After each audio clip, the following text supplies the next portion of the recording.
سورہ ابراہیم مکی ہے، ہجرت سے پہلے نزول ہوا۔ قرآن پاک کی ترتیب کے اعتبار سے اس کا نمبر 14 ہے اور نزول کے اعتبار سے اس کا نمبر 72 ہے۔ اس میں 52 آیات ہیں، 7 رکوع ہیں۔ حضرت ابراہیم علیہ السلام کا ذکر خیر اس سورہ مبارکہ میں موجود ہے۔ اس مناسبت سے اسے سورہ ابراہیم کہا جاتا ہے۔ بسم اللہ الرحمن الرحیم، اللہ کے نام سے شروع جو بہت زیادہ مہربان نہایت رحم کرنے والا۔ الف لام غ حروف مقطعات ہیں۔ اللہ اور اس کے رسول صلی اللہ علیہ وسلم اس کے معنی کو بخوبی جانتے ہیں۔ کتاب انزلناہ الیک، یہ وہ کتاب ہے جو ہم نے آپ کی طرف نازل کی۔ لتخرج الناس من الظلمات الی النور، کہ آپ اس کتاب کے ذریعے لوگوں کو اندھیروں سے نکال کر نور کی طرف لے جائیں۔ بِإِذْنِ رَبِّهِمْ، اپنے رب کے اذن سے۔ إِلَىٰ صِرَاطِ الْعَزِيزِ الْحَمِيدِ، عزیز حمید کے راستے کی طرف، یعنی اللہ کے راستے کی طرف۔ عزیز کے معنی غالب، حمید کے معنی جو تعریف اور خوبی کا مستحق ہے۔ اللہ الذی، وہ اللہ، لہو جس کے لیے ہے، ما فی السماوات وما فی الارض، جو کچھ آسمانوں میں ہے جو کچھ زمین میں ہے سب اسی کا ہے۔ وَوَيْلٌ لِّلْكَافِرِينَ مِنْ عَذَابٍ شَدِيدٍ، اور کافروں کے لیے شدید عذاب سے خرابی ہے، ان کی بربادی ہے، ان کی تباہی ہے، انہیں دنیا اور آخرت میں شدید تکالیف دی جائیں گی۔ ان کے لیے قبر جہنم کا گڑھا ہے، ان کے لیے میدان محشر کی شرمندگی ہے، اور ہمیشہ کے لیے جہنم کا عذاب ہے۔ اب کافروں کی ایک بری خصلت بیان کی گئی جو شاید ہم مسلمانوں میں بھی اب پیدا ہو گئی ہے۔ الذین، یہ وہ لوگ ہیں، یستحبون الحیات الدنیا علی الآخرۃ، یہ آخرت کے مقابلے میں دنیا کو پسند کرتے ہیں، آخرت کے مقابلے میں دنیا کو ترجیح دیتے ہیں۔ تمام گناہ اسی وجہ سے ہیں کہ ہم نے دنیا کو فوقیت دی آخرت کے مقابلے میں۔ وَيَصُدُّونَ عَن سَبِيلِ اللَّهِ، اور وہ اللہ کے راستے سے روکتے ہیں۔ وَيَبْغُونَهَا عِوَجًا، اور جو اللہ کے راستے پر ہے اسے وہ ٹیڑھا کرنا چاہتے ہیں، دین سے دور کرنا چاہتے ہیں۔ آج بھی کئی ایسے دشمنان اسلام کافر ہیں کہ خود بھی کافر ہیں اور مسلمانوں کو بھی بے حیا اور گناہگار بنانا چاہتے ہیں۔ اولئک فی ضلال بعید، یہی لوگ ہیں جو دور کی گمراہی میں پڑے ہیں۔ وما ارسلنا من رسول الا بلسان قومہ، ہم نے ہر رسول کو ان کی قوم کی زبان میں بھیجا، یعنی جو آپ کی قوم تھی ان کی جو زبان تھی اس زبان کے مطابق انہوں نے تبلیغ فرمائی۔ تو نبی اکرم صلی اللہ علیہ وآلہ وسلم نے اعلان نبوت عرب میں کیا، ان کی زبان عربی تھی تو قرآن مجید فرقان حمید عربی میں نازل ہوا۔ لِيُبَيِّنَ لَهُمْ، تاکہ یہ کلام ان کے لیے واضح کر دے تمام باتوں کو۔ اب ان کے لیے تو قرآن عربی میں نازل ہوا، وہ قرآن سنتے اور عربی جانتے اور سمجھ لیتے۔ اس سے معلوم یہ ہوا کہ ہمیں بھی عربی سیکھنی چاہیے۔ اگر عربی نہیں سیکھ سکتے تو کم از کم قرآن کا ترجمہ اور تفسیر تو سننی چاہیے، پڑھنی چاہیے، تاکہ ہمیں معلوم ہو کہ اللہ کے پیارے کلام نے ہمیں کیا حکم دیا ہے۔ فَيُضِلُّ اللَّهُ مَن يَشَاءُ، بس اللہ تعالیٰ جسے چاہتا ہے گمراہ فرماتا ہے، اور یہ گمراہ اللہ تعالیٰ اسے ہی فرماتا ہے جس سے گناہوں کے سبب اللہ تعالیٰ ناراض ہو جاتا ہے۔ وَيَهْدِي مَن يَشَاءُ، اور جسے چاہتا ہے اللہ تعالیٰ ہدایت عطا فرماتا ہے۔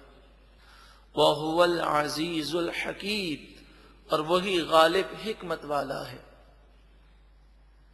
وَلَقَدْ أَرْسَلْنَا مُوسَىٰ بِآيَاتِنَا، اور بے شک ہم نے موسیٰ علیہ السلام کو ہماری نشانیوں کے ساتھ بھیجا، ان اخرج قومک، اور فرمایا کہ آپ نکالیے اپنی قوم کو من الظلمات الی النور، اندھیروں سے نکال کر نور کی طرف لے جائیں، کہ گناہ بھری زندگی اندھیرا ہے اور نیکیوں بھری زندگی یہ نور ہے۔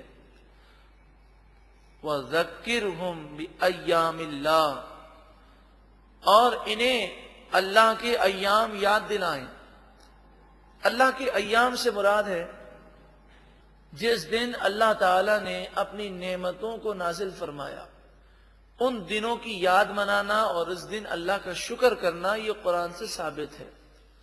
تو 12 ربیع الاول کو حضور کی آمد کی خوشی منائی جاتی ہے۔ اگر یہ خوشی شریعت کے دائرے میں رہ کر ہو تو کوئی حرج نہیں، یہ بھی اللہ کی اس نعمت کو یاد کرنا ہے۔ اسی طرح ہمارے یہاں 14 اگست کو جشن آزادی منایا جاتا ہے۔ ویسے جشن آزادی کا اصل دن ہے 27 رمضان المبارک۔ تو اگر جشن آزادی شریعت کے دائرے میں رہ کر منایا جائے اور گناہ نہ کیے جائیں تو کوئی حرج نہیں کہ اللہ تعالیٰ نے ہم پر ایک احسان فرمایا، ہمیں آزادی کی نعمت عطا فرمائی، ہم اس پر نوافل شکرانہ ادا کریں، روزہ رکھیں، قرآن کی تلاوت کریں، دعائیں مانگیں، صدقہ خیرات کریں، تو اس میں کوئی حرج نہیں۔ وَذَكِّرْهُمْ بِأَيَّامِ اللَّهِ، اور انہیں اللہ کے ایام یاد دلائیے۔ إِنَّ فِي ذَلِكَ لَآيَاتٍ لِكُلِّ صَبَّارٍ شَكُورٍ، بے شک ان تمام باتوں میں ہر اس شخص کے لیے نشانیاں ہیں جو صبار ہے، بڑا صابر ہے، شکور ہے، بڑا شاکر ہے۔ تو جو صبر کرنے والا اور شکر کرنے والا ہے اس کا دل نور ایمان سے منور ہوگا اور وہ ان باتوں کو زیادہ سمجھ سکتا ہے۔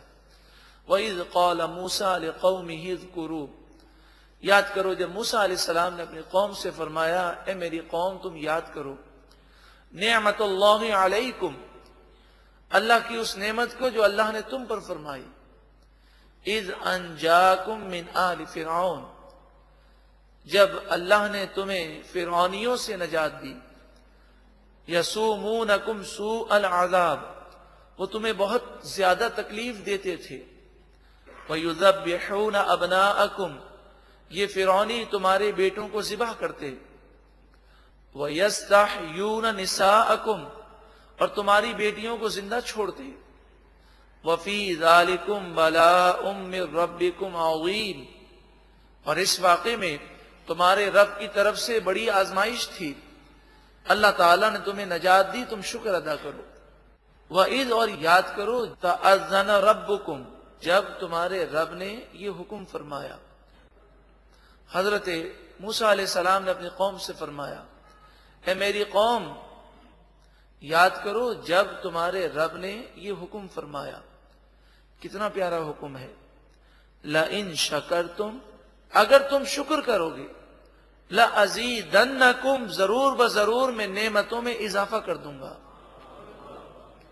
شکر کے معنی صرف یہی نہیں کہ یا اللہ تیرا شکر، یا اللہ تیرا شکر، بلکہ شکر کے معنی یہ ہے کہ اللہ نے جو نعمتیں دی ہیں ان نعمتوں کو اللہ کی فرما برداری میں استعمال کیا جائے، اللہ کی نافرمانی نہ کی جائے۔ خوشی کا موقع ہے، شادی کا موقع ہے، اللہ کی نافرمانی کرنا، گناہ کرنا یہ ناشکری ہے۔ اسی طرح صحت اللہ نے دی ہے، آنکھیں دی ہیں، اگر ان آنکھوں سے بدنگاہی کی جائے تو یہ آنکھوں کی ناشکری ہے۔ اگر ہم شکر کریں گے اللہ کے فرما بردار بن جائیں گے۔ لَإِن شَكَرْتُمْ، اگر تم شکر کرو گے، لَأَزِيدَنَّكُمْ، تو میں تمہیں اور زیادہ عطا فرماؤں گا۔ وَلَئِن كَفَرْتُمْ، اور اگر تم نے ناشکری کی یعنی میری نافرمانی کی، کہ جو گناہ گار ہے وہ اللہ کا ناشکرہ بندہ ہے، کہ نعمتیں اللہ دے رہا ہے اس کے باوجود اللہ کی فرمانبرداری نہیں کرتا۔ ان عذابی لشدید، بے شک میرا عذاب ضرور شدید ہے۔ تو ناشکرہ بندہ، اللہ کی نافرمانی کرنے والا اللہ کے عذاب سے ڈر جائے۔ وقال موسیٰ، موسیٰ علیہ السلام نے فرمایا ان تکفروا انتم ومن فی الارض جمیعا، اگر تم سب اور زمین میں جتنے ہیں سب کے سب کافر ہو جاؤ اور اللہ کے نافرمان ہو جاؤ، ناشکرے بن جاؤ، گناہگار ہو جاؤ، اللہ تعالی کو تمہاری کوئی پرواہ نہیں ہے، کوئی حاجت نہیں ہے، وہ کسی کا محتاج نہیں ہے۔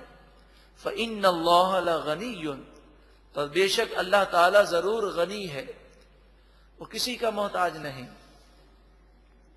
حمید، ہر تعریف کا وہ مستحق ہے، زمین و آسمان کی ہر مخلوق، انسان اور جن کے علاوہ ہر مخلوق اللہ تعالی کی تعریف بیان کرتی ہے، اس کی عبادت میں لگی ہوئی ہے، اور انسانوں میں اور جنات میں نیک لوگ بھی اللہ کی عبادت کرتے ہیں۔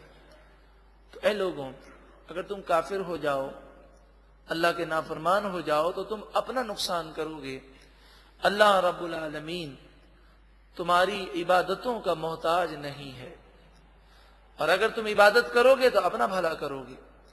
الم یأتکم نبأ الذین من قبلکم، کیا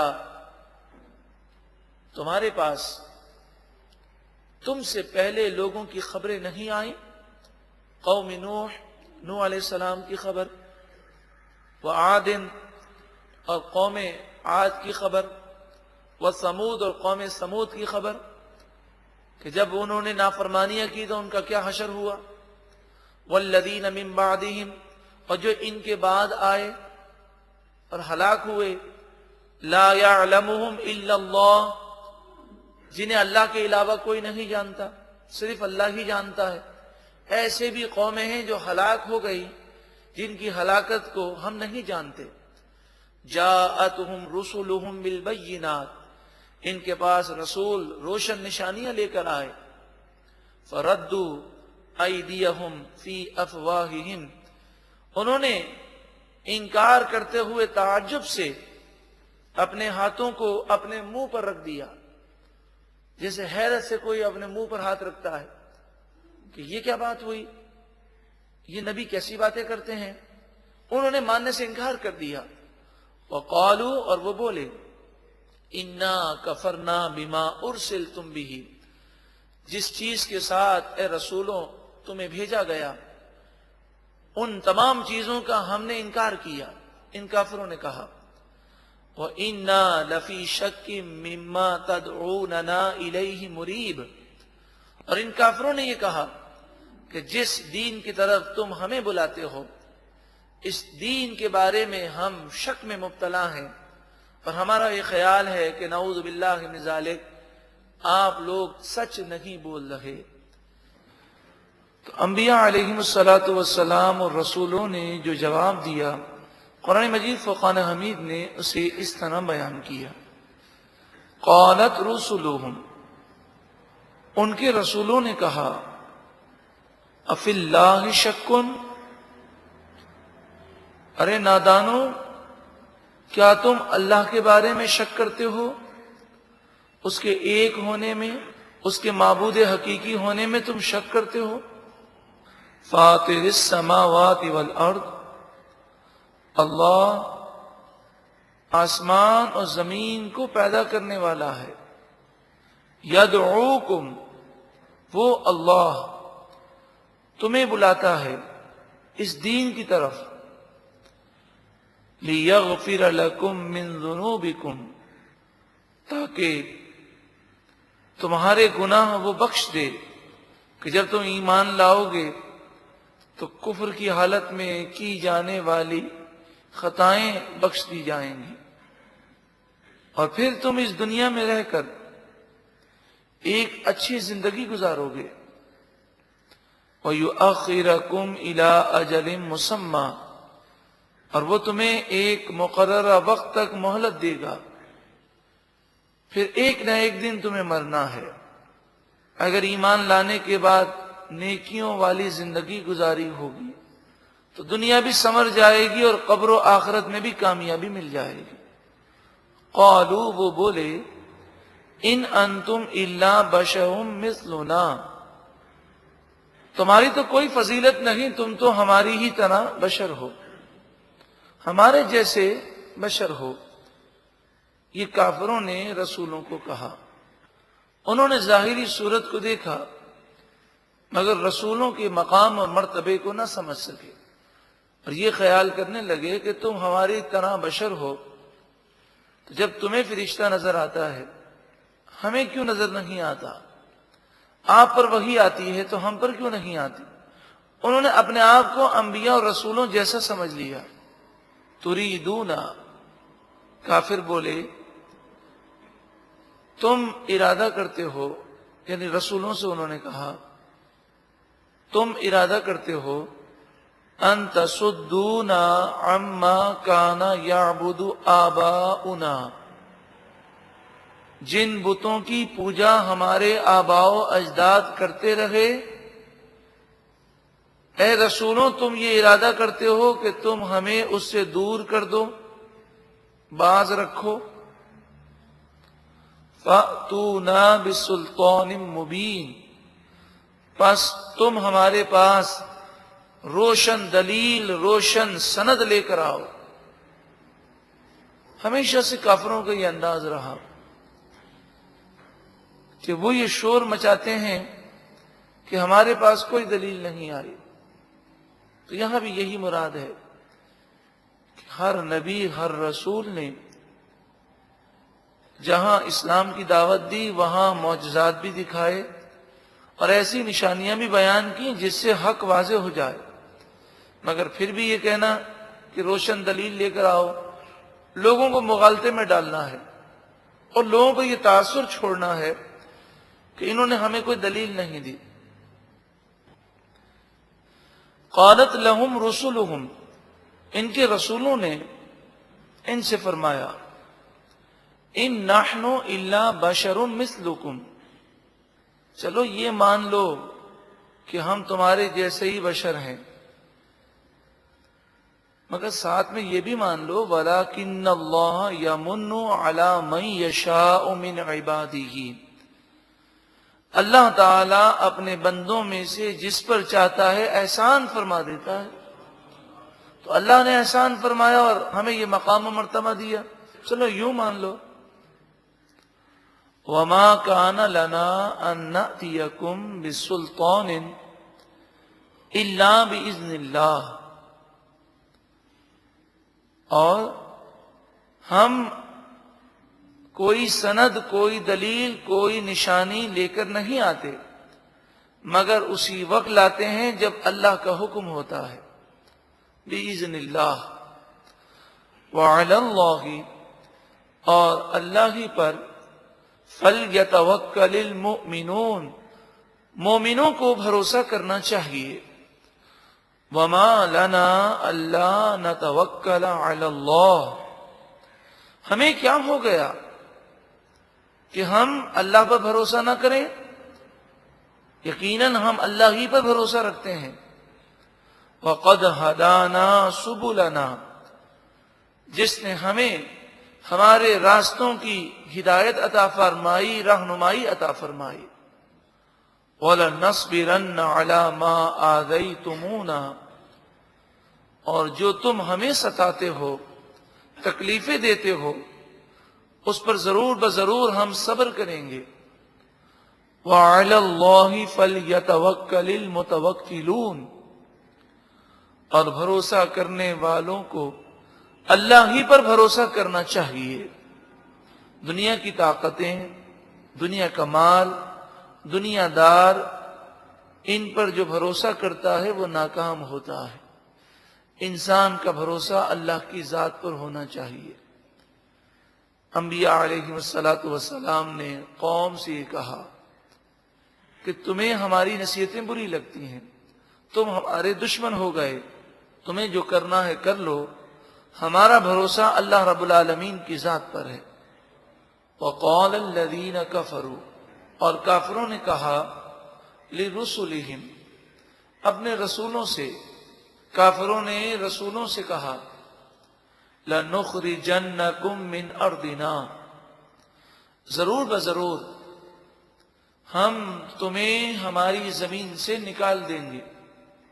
میں اس قدر مغرور ہو گئے اور کہنے لگے کہ آپ نصیحت بند کر دیں ورنہ آپ کو ہم اپنے علاقے سے باہر کر دیں گے. او لتعودن فی ملتنا، یا پھر آپ ہمارے دین میں آ جائیں، یعنی آپ بھی ہمارے جیسے بن جائیں یا پھر ہماری بستی سے باہر نکلنے کے لیے تیار ہو جائیں. فَأَوْحَى إِلَيْهِمْ رَبُّهُمْ، پس ان کے رب نے ان کی طرف، رسولوں کی طرف وحی فرمائی. لَنُهْلِكَنَّ الظَّالِمِينَ، ضرور بضرور ہم ظالموں کو ہلاک کر دیں گے. وَلَنُسْكِنَنَّكُمْ، اور ضرور بضرور ہم تمہیں ٹھکانہ دیں گے، الارض زمین میں، من بعدہم ان ظالموں کے بعد. ظالم تباہ ہو جائیں گے اور مومنین نیک صالح ان کی چیزوں کے مالک ہو جائیں گے. ذالک لمن خاف مقامی وخاف وعید، یہ فضیلتیں، یہ برکتیں اسے ملیں گی جو کل بروز قیامت میرے حضور کھڑے ہونے سے ڈرے. میرے حضور کھڑے ہونے سے ڈرے، مراد یہ ہے کہ اس ڈر کی وجہ سے وہ گناہوں سے سچی پکی توبہ کر لے اور ایک پاکیزہ زندگی گزارے، تو اسے اللہ تبارک و تعالی دونوں جہاں کی کامیابی عطا فرمائے. وخاف وعید، وعید کہتے ہیں اللہ تبارک و تعالی نے گناہوں پر جو عذاب کا ذکر فرمایا کہ جھوٹ بولیں گے تو اس کی یہ سزا ہے، غیبت کریں گے تو اس کی یہ سزا ہے، اسے وعید کہتے ہیں. اور یہ فضیلتیں اس کے لیے ہے جو میری وعید سے ڈرے اور عذابات سن کر گناہوں سے توبہ کر لے. ہمیں تو قرآن پاک پر عمل کرنا ہے. ہم اس آیت کریمہ پہ غور کریں. کیا ہم اللہ کے حضور کھڑے ہونے سے ڈرتے ہیں؟ کیا ہم گناہوں کی وعید سے ڈر کر گناہوں سے توبہ کرتے ہیں؟ اللہ تعالی ہم سب کو عمل کی توفیق عطا فرمائے. وَاسْتَفْتَحُوا، اور انہوں نے فیصلہ مانگا. کافر کہنے لگے کہ اے اللہ تو ہمارا فیصلہ کر دے، اگر ہم غلط ہیں تو ہم پر عذاب نازل کر. وَخَابَ كُلُّ جَبَّارٍ عَنِيدٍ، ہر سرکش، ضدی، ہٹ دھرم، ذلیل و رسوا اور نامراد ہو گیا. جبار سے مراد سرکشی کرنے والا، غرور و تکبر کرنے والا.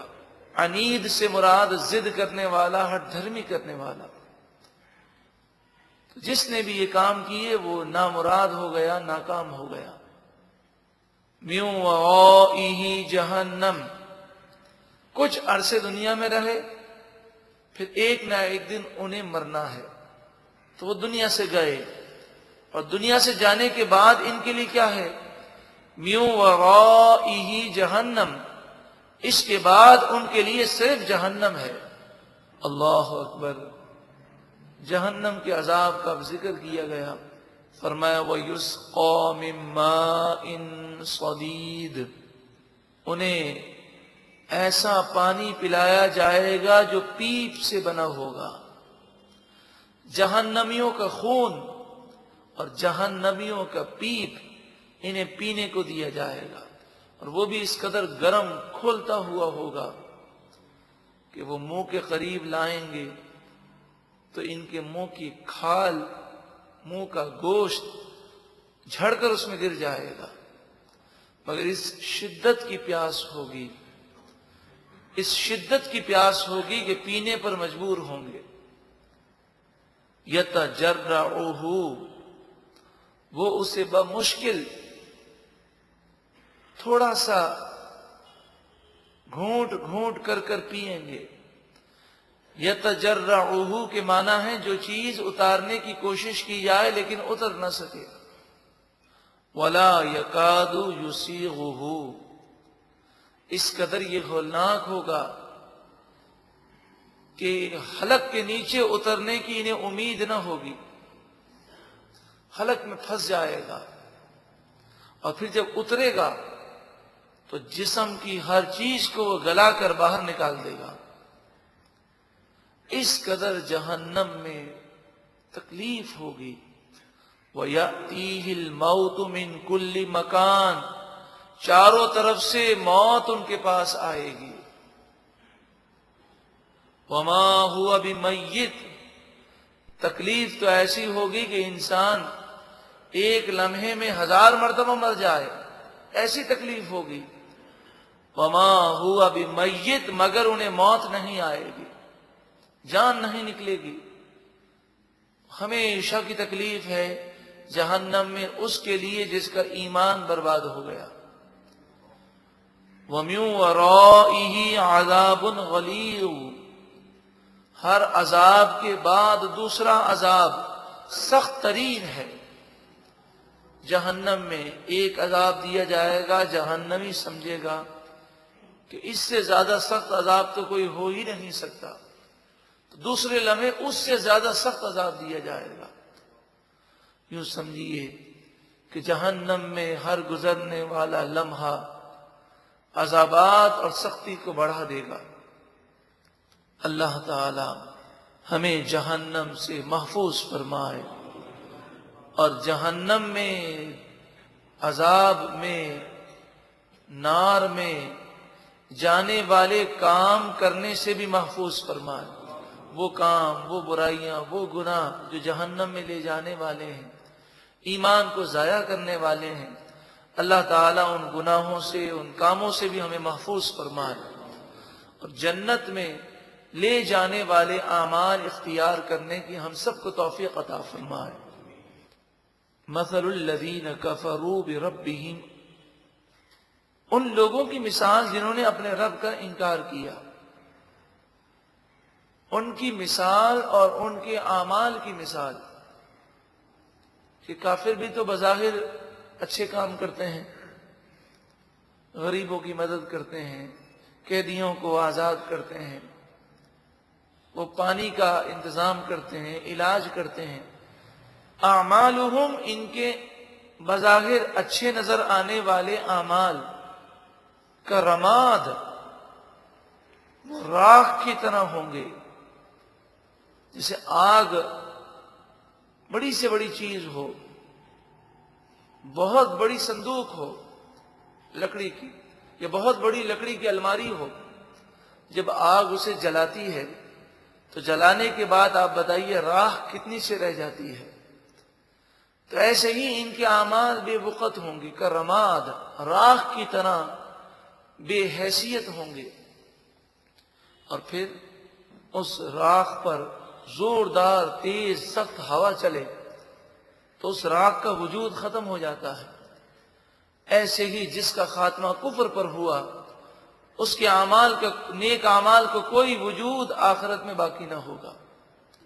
کرمادی نشتدت بہ الریح فی یوم عاصف، جیسے وہ راکھ جس پر سخت ہوا پہنچے، سخت آندھی والے دن، تو راکھ کا بھی وجود باقی نہیں رہتا۔ اللہ ہم سب کے ایمان کی حفاظت فرمائے۔ یقیناً ایمان سے اگر محرومی ہو جائے تو پھر کوئی نیک عمل کام نہیں آئے گا۔ لا یقدرون مما کسبوا علی شیء، جن کے ایمان برباد ہو جائیں گے، جو کچھ انہوں نے نیک اعمال کیے ہوں گے اس میں سے کچھ بھی نہیں پائیں گے۔ ذالک هو الضلال البعید، یہی دور کی گمراہی ہے، اصل تباہی یہی ہے۔ اللہ ہم سب کو ایمان کی سلامتی عطا فرمائے۔ الم تروا، کیا تم نے نہ دیکھا، تم نے غور نہ کیا، ان اللہ خلق السماوات والارض بالحق، بے شک اللہ نے آسمان و زمین کو ٹھیک ٹھیک پیدا کیا، کوئی نقص باقی نہ رکھا۔ دنیا کی کوئی بھی چیز ہے بڑے سے بڑا سائنسدان بنا لے، بڑے سی بڑی ماہر کمپنی کسی چیز کو بنائے، آپ جانتے ہیں چند دنوں کے بعد اس کا نیا ماڈل آتا ہے، اور دنیا جانتی ہے کہ پرانے ماڈل میں بڑی خامیاں تھیں۔ ہر دنیا کی بنائی ہوئی چیز جو انسانوں کی بنائی ہوئی ہے، اس میں دوسرا انسان عیب تلاش کر لیتا ہے، لیکن رب العالمین نے جس چیز کو پیدا فرمایا، ایسا پیدا فرمایا، ایسا پیدا فرمایا کہ کوئی نقص باقی نہ رکھا۔ یہاں تک کہ مفسرین فرماتے ہیں، محدثین فرماتے ہیں کہ کبھی کبھی عجیب الخلقت بچے پیدا ہوتے ہیں کہ انگلیاں جو ہیں 5 کے بجائے 6 ہیں، ہاتھ پاؤں مڑے ہوئے ہیں، آنکھوں کا وجود ہی نہیں ہے، یا بعض ایسے ہوتے ہیں کہ پھیپڑا ان کا نہیں ہوتا، بعض کی پیدائشی طور پر گردے نہیں ہوتے۔ فرمایا یہ اللہ تعالیٰ نے لوگوں کی عبرت کے لیے پیدا فرمایا۔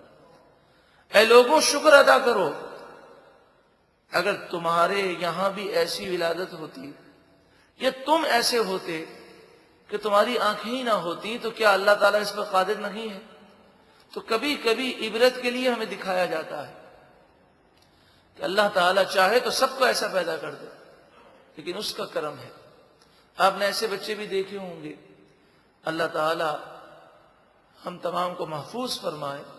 ایسے بچے آپ نے دیکھے ہوں گے کہ عمر 20 سال کی ہے، لیکن ان کی عقل صرف 3 سال جتنی ہے، 4 سال جتنی عقل ہے، عقل کی گروتھ نہیں ہے۔ بظاہر اگر سی ٹی اسکین کروائیں اور اس کے دماغ کو دیکھیں تو بظاہر اس کا دماغ تو اتنا ہی ہے، لیکن شعور اور عقل وہ بڑھ نہیں رہی۔ ڈاکٹر عاجز ہیں، دنیا کے پاس اس کا علاج نہیں ہے۔ اس سے بندے کی بے بسی کا اظہار ہوتا ہے۔ اے انسان، تو جس عقل پر ناز کرتا ہے کہ میں نے یہ کر دیا، میں نے اپنے کاروبار کو یہاں سے وہاں پہنچا دیا، یہ عقل کس نے عطا فرمائی ہے؟ وہ چاہے تو تمہاری عمریں بڑی ہو جائیں، جسم بڑا ہو جائے، لیکن عقل کی گروتھ روک دی جائے تو تم کیا کر لو گے؟ اسی طرح بڑے بڑے ماہر، بڑے بڑے سمجھدار لوگ کسی حادثے کی وجہ سے، کسی بیماری کی وجہ سے وہ عقل کی صلاحیتوں سے محروم ہو جاتے ہیں، تو وہ دوسروں پر کیسا بوجھ بن جاتے ہیں۔ کبھی ہم نے عبرت حاصل کی؟ الم تعو،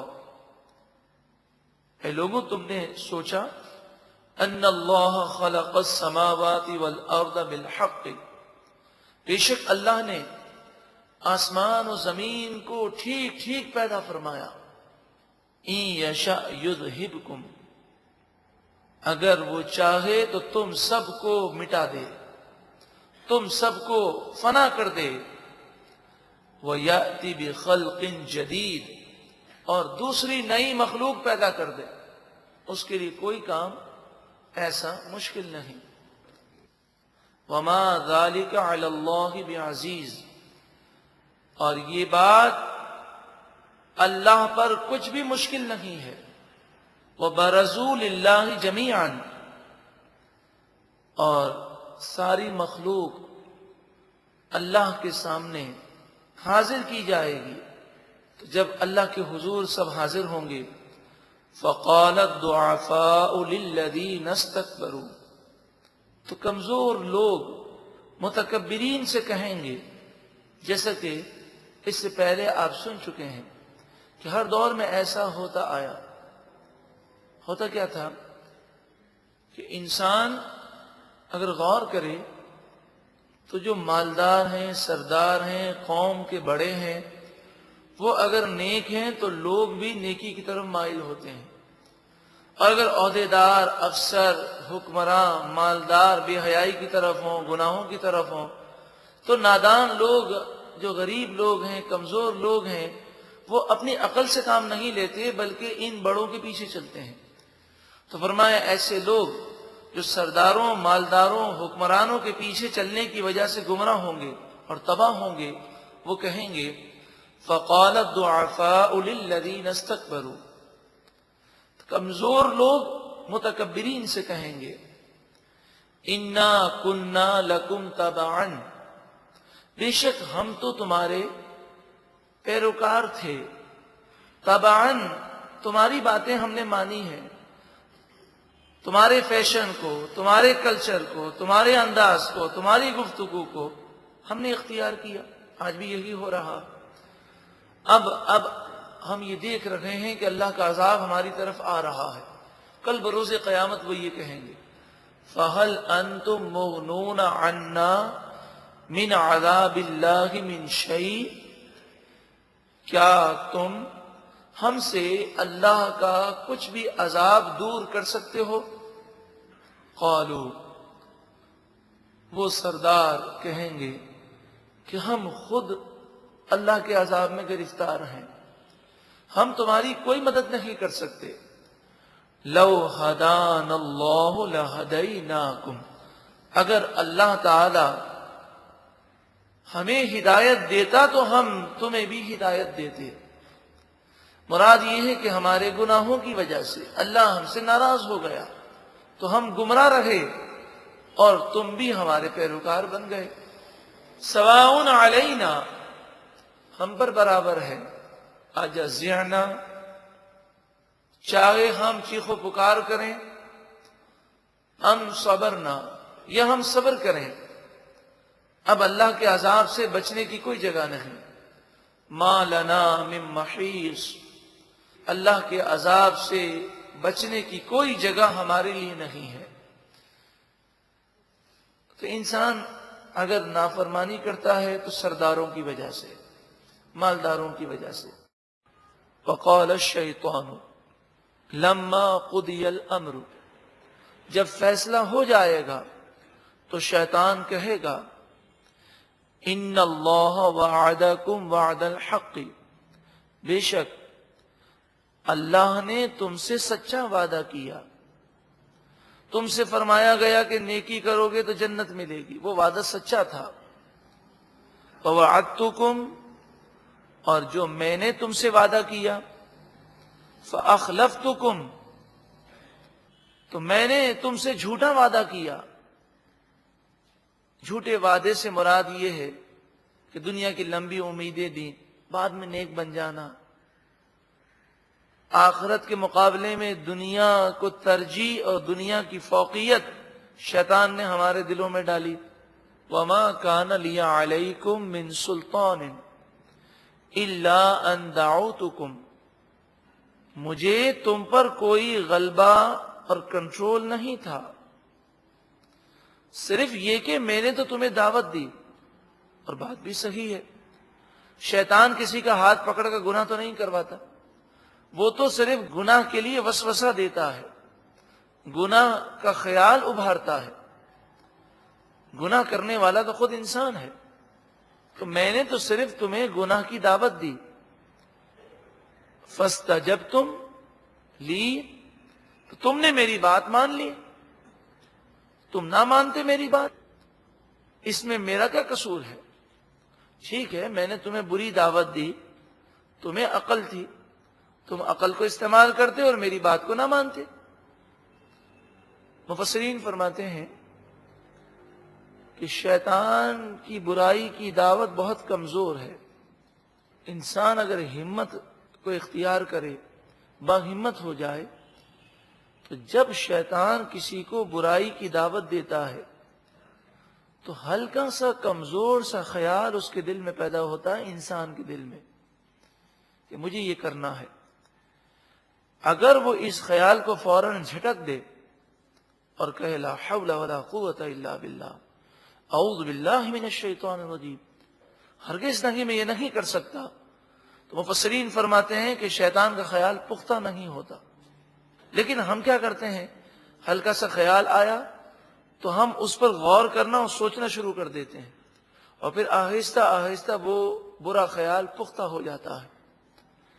فلا تلومونی، پس تم مجھے ملامت نہ کرو، ولوموا انفسکم، خود اپنی جان کو ملامت کرو کہ تم نے خود اپنے آپ کو تباہ کیا.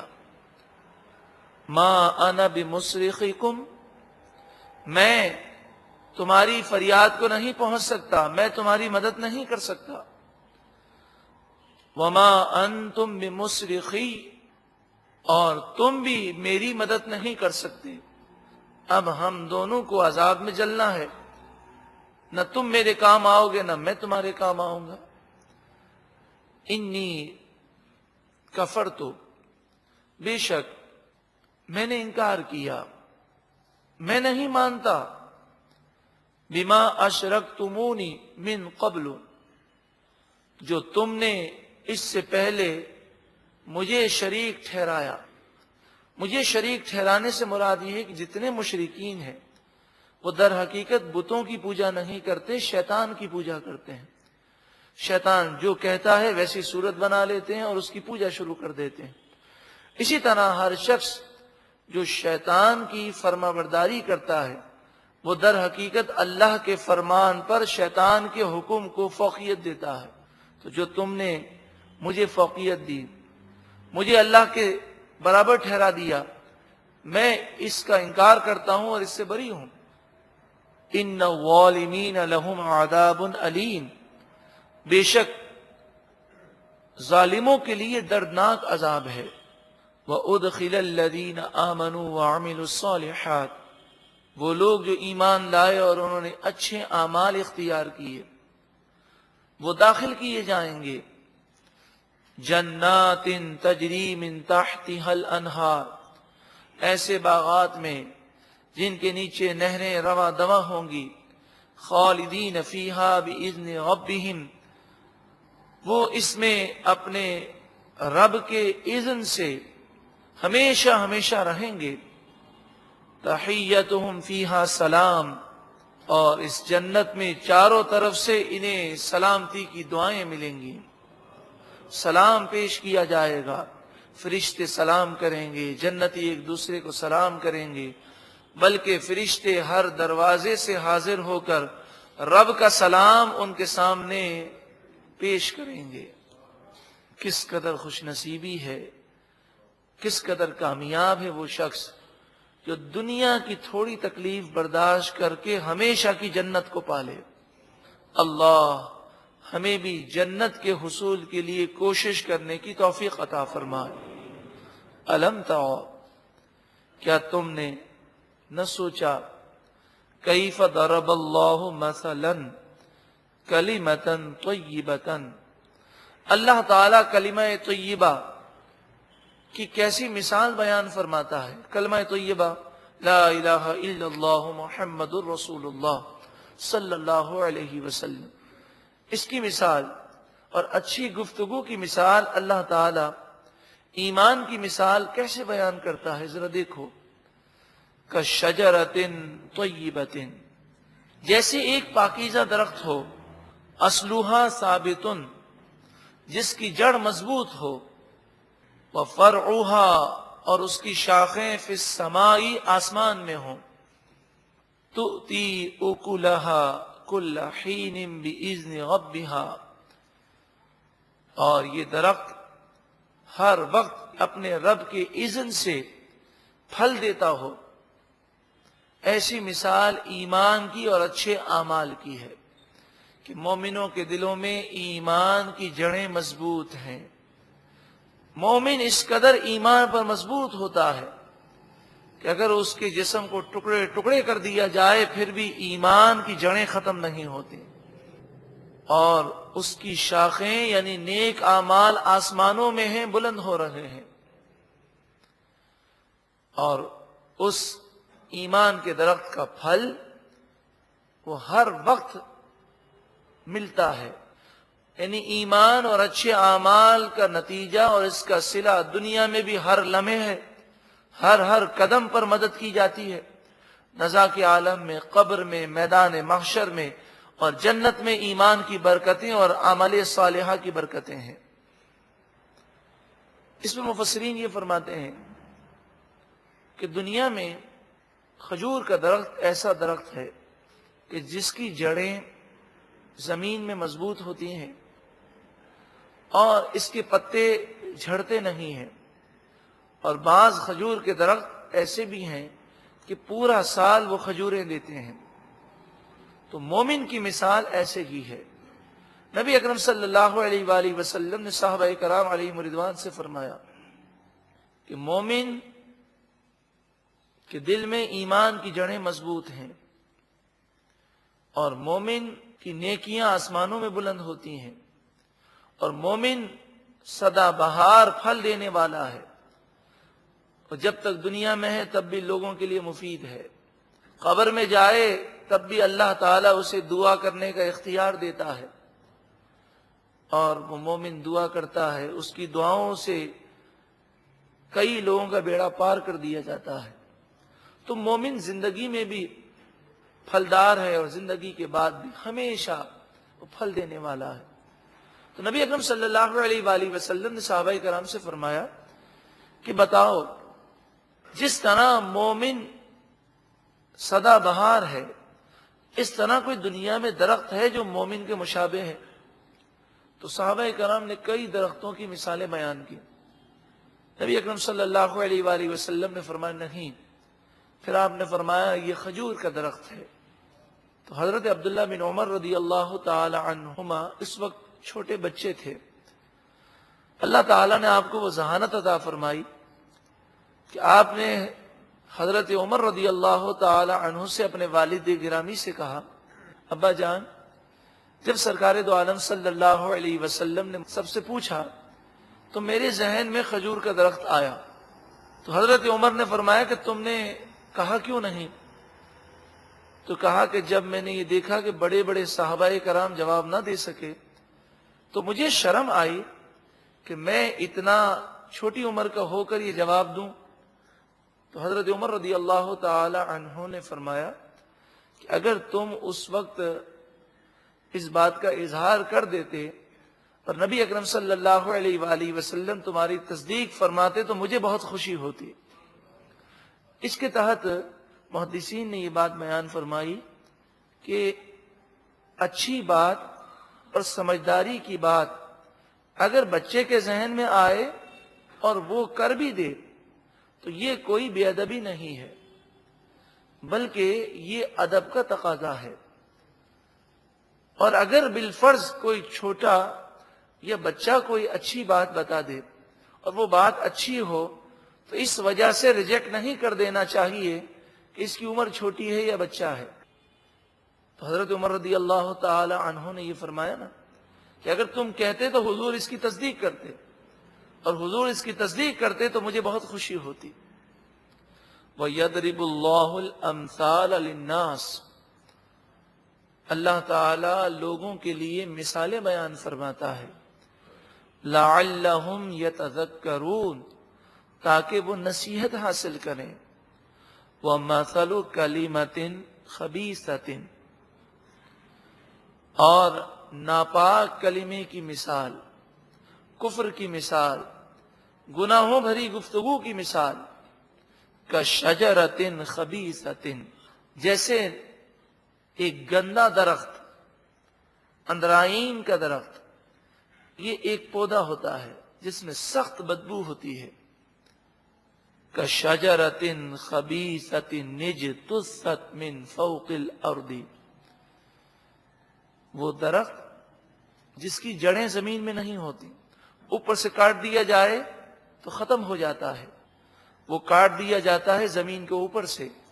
مَا لَهَا مِنْ قرار، اس کے لیے کوئی قرار اور ثابت قدمی نہیں ہوتی کیونکہ اس کی جڑیں زمین میں نہیں ہیں۔ اسی طرح کفر، اسی طرح برے اعمال، اس کی کوئی حیثیت نہیں۔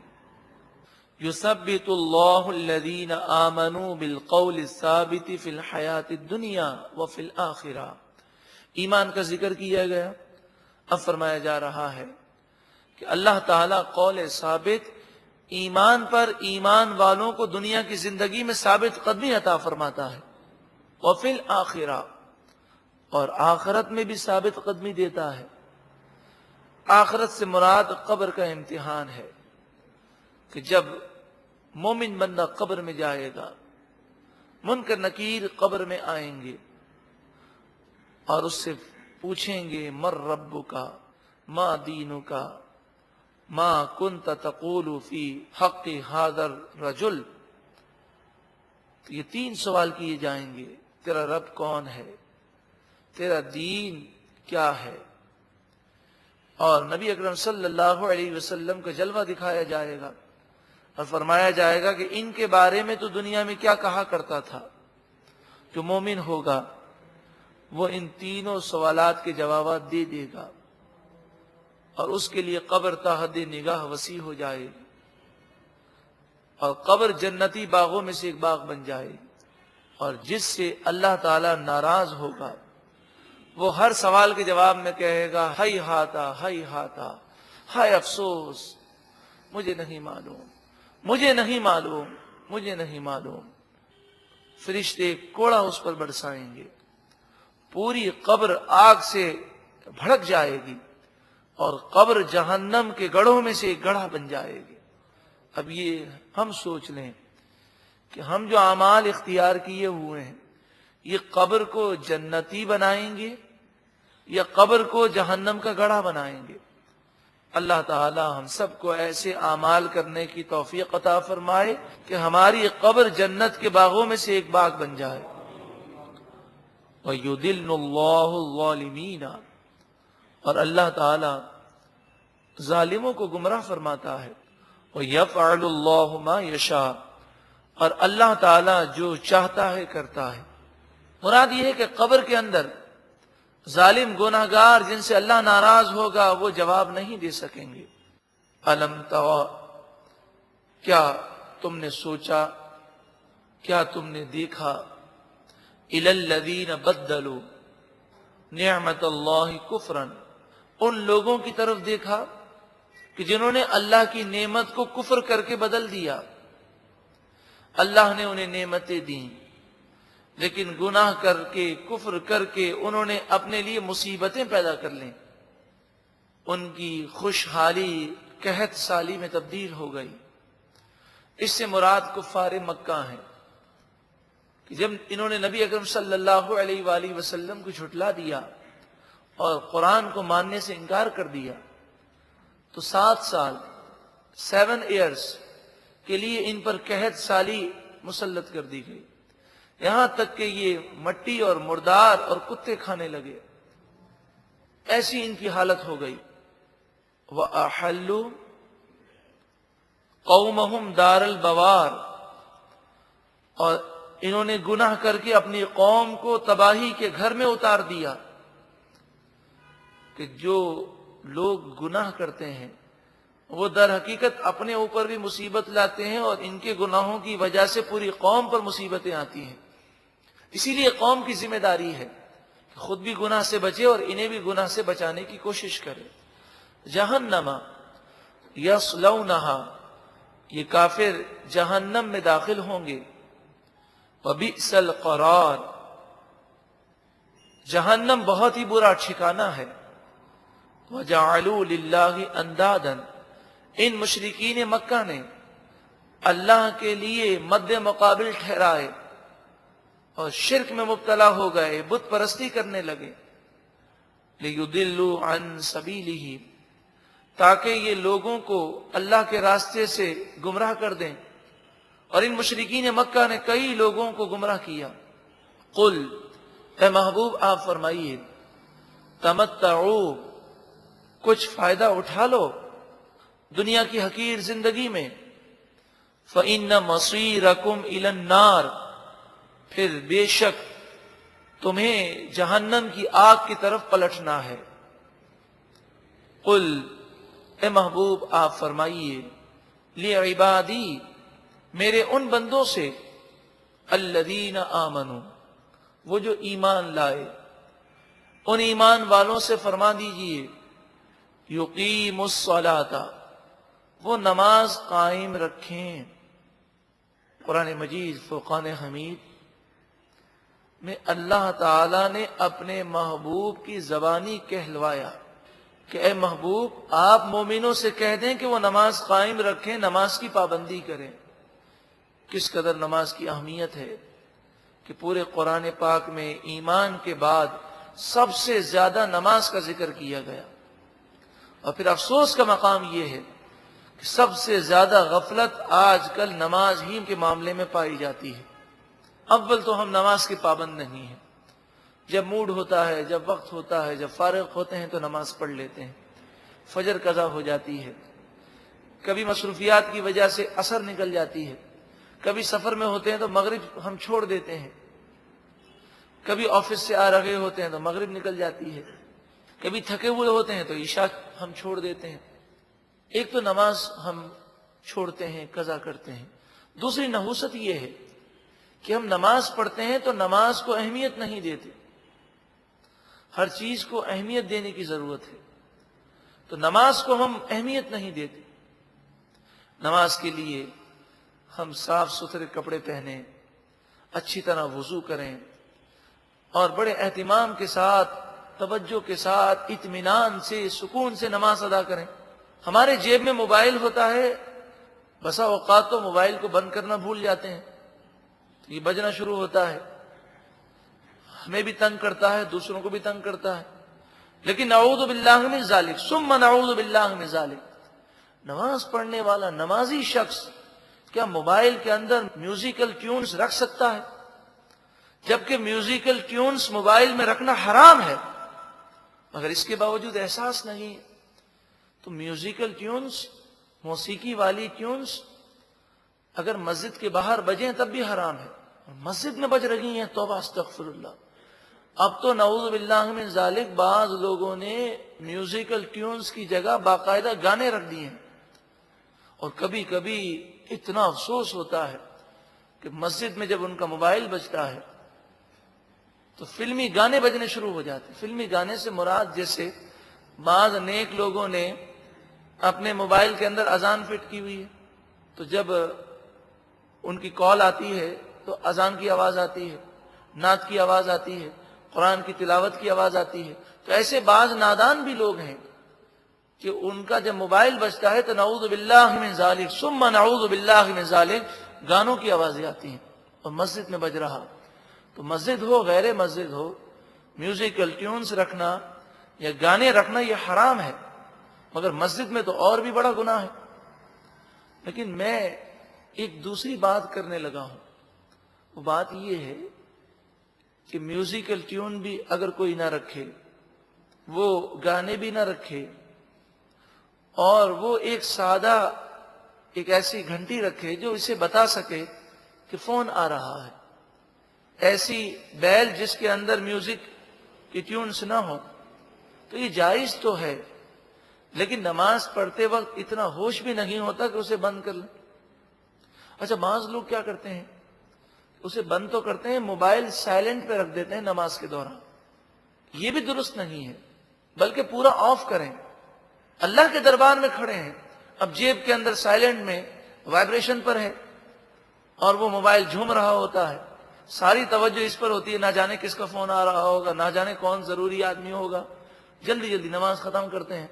اور پھر اکثر آپ نے دیکھا ہوگا کہ اگر فون اٹینڈ کرنے کے لیے جلدی جلدی نماز ختم کرے تو سلام پھیرتے ہی وہ ٹیون بند ہو جاتی ہے. جس دنیا کے لیے نماز سے دوری اختیار کی وہ دنیا ہاتھ میں نہیں آتی. تو ہم نماز پڑھنے کے لیے کھڑے ہوں، موبائل بند کر دیں، آف کر دیں، بالکل دنیا کے خیالات سے اور کاروبار سے اپنی توجہ ہٹا دیں اور کہیں یہ میں اللہ کے دربار میں حاضر ہو رہا ہوں. یقیم الصلاۃ، نماز قائم رکھیں. نماز پابندی سے بھی پڑھیں اور نماز کو اہم سمجھیں، اس کے لیے وقت نکالیں، اس کے لیے توجہ پیدا کریں. یہ نہیں کہ جلدی جلدی نماز پڑھ کے ہم نے سمجھا ایک بوجھ ہے وہ ٹال دیا. ارے یہ نماز تو وہ ہے جس کی برکت سے دنیا میں بھی انشاءاللہ کامیابی ملے گی اور قبر و آخرت میں بھی کامیاب ہو جائیں گے.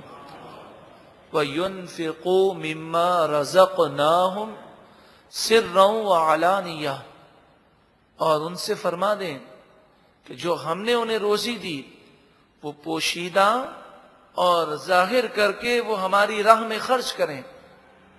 من قبل ان یأتی یوم لا بیع فیہ ولا خلال، اس قیامت کے دن کے آنے سے پہلے خرچ کریں کہ جس میں نہ کوئی خرید و فروخت ہو سکے گی اور نہ کوئی گناہگار کو دوستی کام آئے گی، جس سے اللہ ناراض ہوگا، ولا خلال، کوئی دوست اسے اللہ کے عذاب سے نہیں بچا سکے گا۔ تو اس دن کے آنے سے پہلے، موت سے پہلے جو اللہ نے مال دیا ہے اسے خرچ کر دیا جائے اللہ کی راہ میں۔ اللہ الذی خلق السماوات والارض، اللہ ہی نے آسمان و زمین کو پیدا فرمایا۔ وَأَنزَلَ مِنَ السَّمَاءِ مَاءً، اور آسمان سے پانی کو نازل فرمایا۔ فَأَخْرَجَ بِهِ مِنَ الثَّمَرَاتِ رِزْقًا لَكُمْ، اور اس پانی کے ذریعے تمہارے کھانے کے لیے پھل پیدا کیے۔ وَسَخَّرَ لَكُمُ الْفُلْكَ، اور تمہارے لیے کشتی کو مسخر کر دیا، تمہیں ایسی عقل دی کہ جس سے تم نے کشتی بھی بنائی اور کشتی کو قابو کرنا بھی تم سیکھ گئے۔ لِتَجْرِيَ فِي الْبَحْرِ بِأَمْرِهِ، تاکہ وہ کشتی چلے اللہ کے حکم سے سمندر اور دریا میں۔ وَسَخَّرَ لَكُمُ الْأَنْهَارَ، اور تمہارے لیے نہروں کو مسخر کر دیا، پانی کا کنٹرول تمہیں عطا کیا کہ تم اسے ڈیم بناتے ہو، اس سے تم نہریں نکالتے ہو، بند بناتے ہو۔ یہ پانی اگر اللہ نہ چاہتا تو تمہارے قابو میں نہ آتا، اور کبھی کبھی دکھا بھی دیا جاتا ہے، تو نہ تو ہمارے بند پانی کو روک سکتے ہیں، نہ ہمارے ڈیم اس سیلاب سے ہمیں بچا سکتے ہیں۔ یہ پانی اللہ نے ہمارے کنٹرول میں دیا۔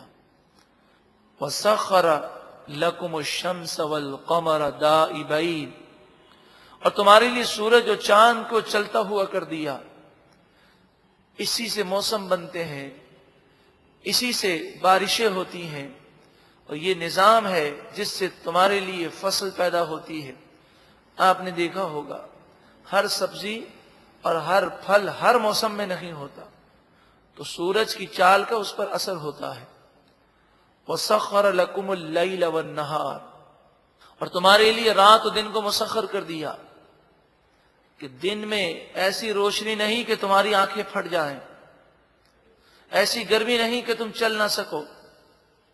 52 ڈگری سینٹی گریڈ، 55، یہ لمٹ ہے گرمی کی، لیکن پھر بھی ہم آہو فگا کر دیتے ہیں۔ وہ چاہے تو 200 ڈگری تک بھی گرمی پہنچ سکتی ہے، وہ چاہے تو 500 ڈگری تک بھی پہنچ سکتی ہے، لیکن اس عالم میں کوئی انسان باقی نہ رہے۔ تو یہ اسی کا کرم ہے کہ اس نے ٹیمپریچر بھی اگر دیا، اگر گرمی بھی دی، تو وہ گرمی دی جو ہمارا جسم برداشت کر سکتا ہے۔ اور اس گرمی کے فوائد بھی ہیں، اسی سے فصلیں پکتی ہیں، اسی سے پانی بخارات بن کر اڑتے ہیں، اور اس جتنی زیادہ گرمی پڑتی ہے اتنی ہی زیادہ بارشیں ہوتی ہیں۔ وَسَخَّرَ لَكُمُ اللَّيْلَ وَالنَّهَارَ، تمہارے لیے رات و دن کو مسخر کر دیا۔ یہ نعمتیں ہیں، ذرا سوچو تو صحیح۔ اور تمہیں وہ چیزیں عطا فرمائیں، ایسی ایسی نعمتیں عطا فرمائیں۔ وَآتَاكُم مِّن كُلِّ مَا سَأَلْتُمُوهُ، یہ آیت انسان کے دل کو روشن کر دیتی ہے۔ وَآتَاكُم مِّن كُلِّ مَا سَأَلْتُمُوهُ، اور تمہیں بہت کچھ منہ مانگا دیا، یعنی جو تم نے مانگا وہ تمہیں اللہ نے عطا فرمایا۔ تو مفسرین نے فرمایا کہ یاد کرو کہ کئی مرتبہ تم نے اللہ سے جو مانگا اللہ نے وہ عطا کیا، تو کبھی اس کا شکر ادا کیا؟ وَإِن تَعُدُّوا نِعْمَةَ اللَّهِ لَا تُحْصُوهَا، تم اللہ کی نعمتوں پر شکر تو کیا ادا کرو گے؟ اگر تم اللہ کی نعمتوں کو گننا چاہو، شمار کرنا چاہو تو شمار نہیں کر سکتے۔ صرف سر سے لے کر پاؤں تک جتنی نعمتیں ہم پر ہیں اسے ہم صرف نام لینا چاہیں اور گننا چاہیں انگلیوں پر تو گن نہیں سکتے۔ حضرت شیخ سعدی علیہ رحمہ فرماتے ہیں کہ بندے تو سانس لیتا ہے تو تیرا سانس اندر جاتا ہے تو تیری زندگی میں ایک لمحہ بڑھ جاتا ہے، اور سانس اگر اندر جا کر باہر نہ جائے، باہر نہ نکلے تو بھی تو مر جائے. تو سانس کا اندر جانا یہ نعمت ہے، باہر نکلنا یہ نعمت ہے. آپ فرماتے ہیں کوئی اللہ کا شکر کا حق ادا کر ہی نہیں سکتا. فرماتے ہیں صرف ایک سانس کی نعمت کا اگر شکر ادا کرے اور ہر سانس پہ کہے الحمدللہ، یا اللہ تیرا شکر ہے، یا اللہ تیرا شکر ہے، تو آپ فرماتے ہیں جب وہ کہے گا الحمدللہ تو سانس اندر جا کر باہر نکل چکا ہے. تو اس نے ایک دفعہ اللہ کا شکر ادا کیا اور دو نعمتیں جمع ہو گئیں، سانس کے اندر جانے کی نعمت، باہر نکلنے کی نعمت. فرمایا اے نادان، جب تو اللہ کی دی ہوئی تمام نعمتیں تو درکنار صرف سانس کی نعمت کا شکر ادا نہیں کر سکتا تو پھر اللہ کی نافرمانی تو نہ کر. ان الانسان لظلوم کفار، ان الانسان بے شک اکثر انسان، لظلوم ضرور ظلم کرنے والے، گناہ کرنے والے ہیں، کفار ناشکرے ہیں، شکر نہیں کرتے، گناہ کرتے ہیں.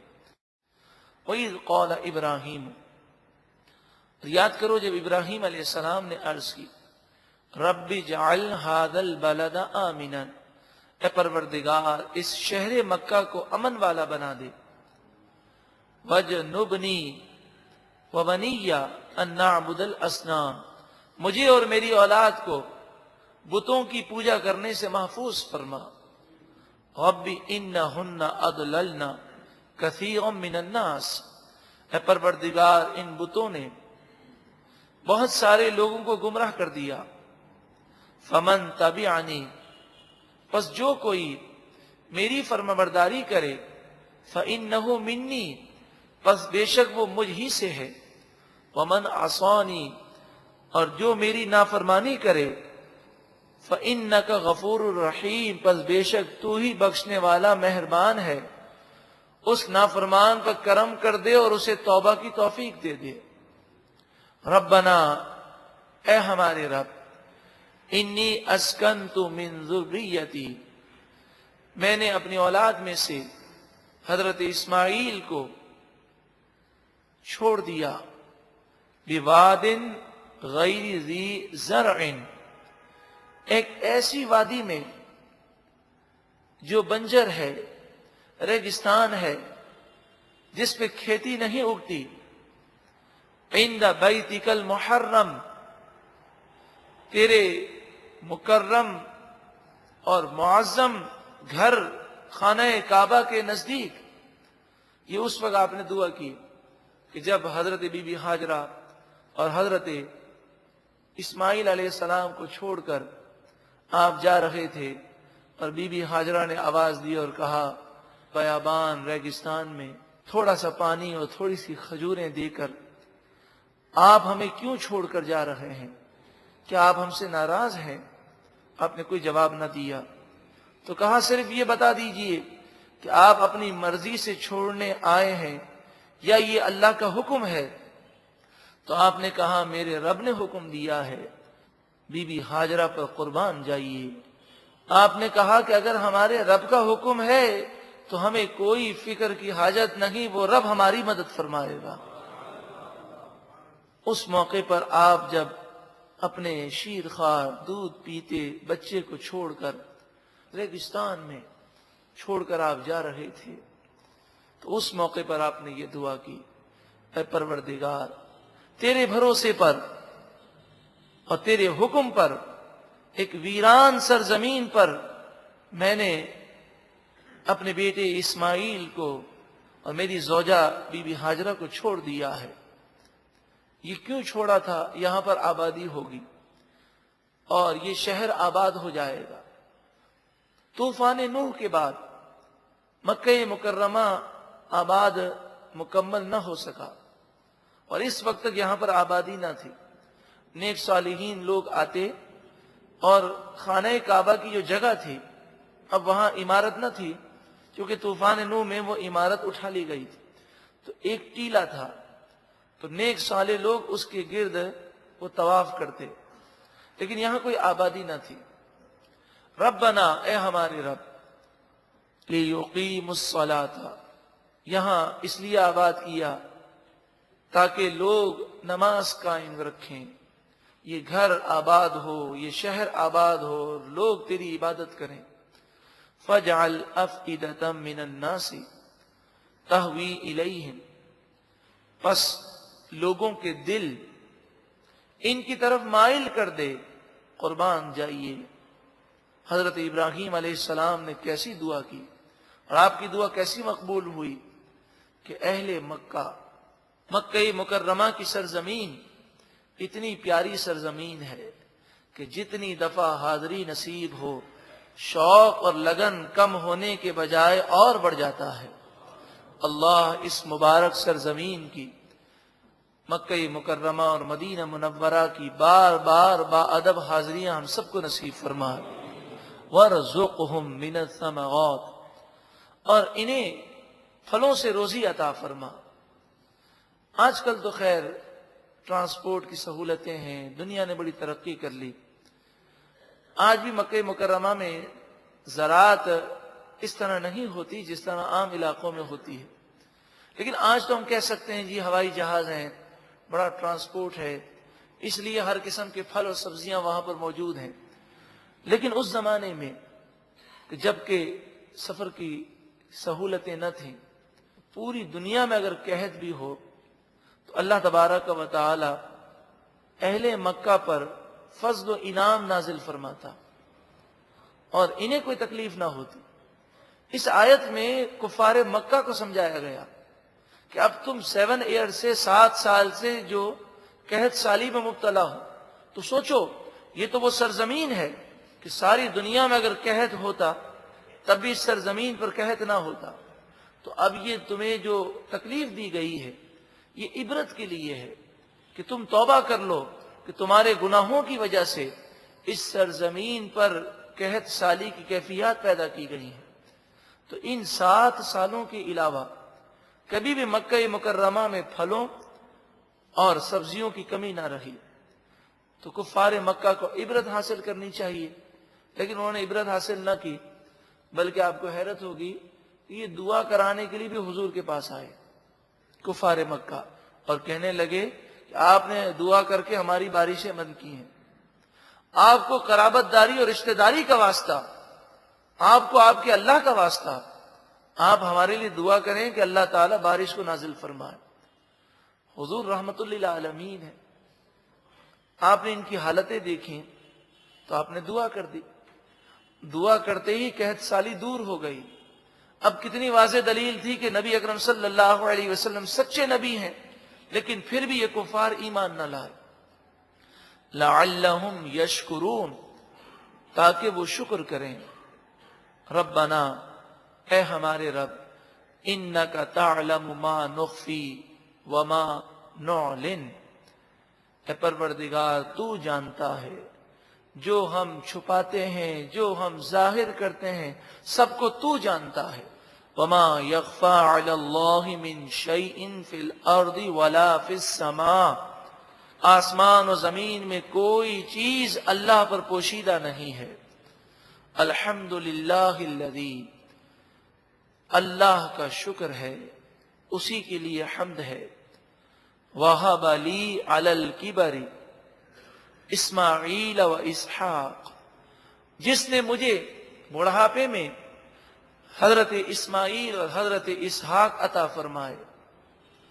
آپ کی عمر 90 سال سے اوپر تھی تو آپ کو اسماعیل علیہ السلام عطا کیے گئے، اور پھر اس کے 14 سال کے بعد حضرت اسحاق علیہ السلام عطا کیے گئے۔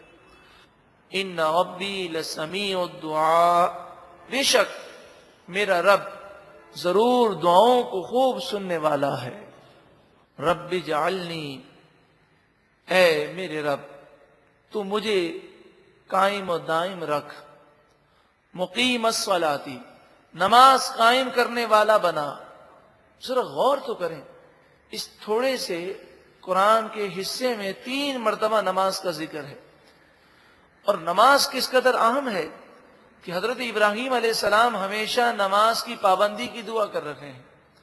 اے پروردگار مجھے نماز قائم کرنے والا بنا۔ وَمِن ذُرِّيَّتِي، اور میری اولاد میں سے بھی ایسے لوگ پیدا فرما جو نماز کو قائم رکھیں۔ ربنا، اے ہمارے رب، وتقبل دعا، تو میری دعاؤں کو قبول فرما۔ ربنا اغفر لی، اے پروردگار میری مغفرت فرما۔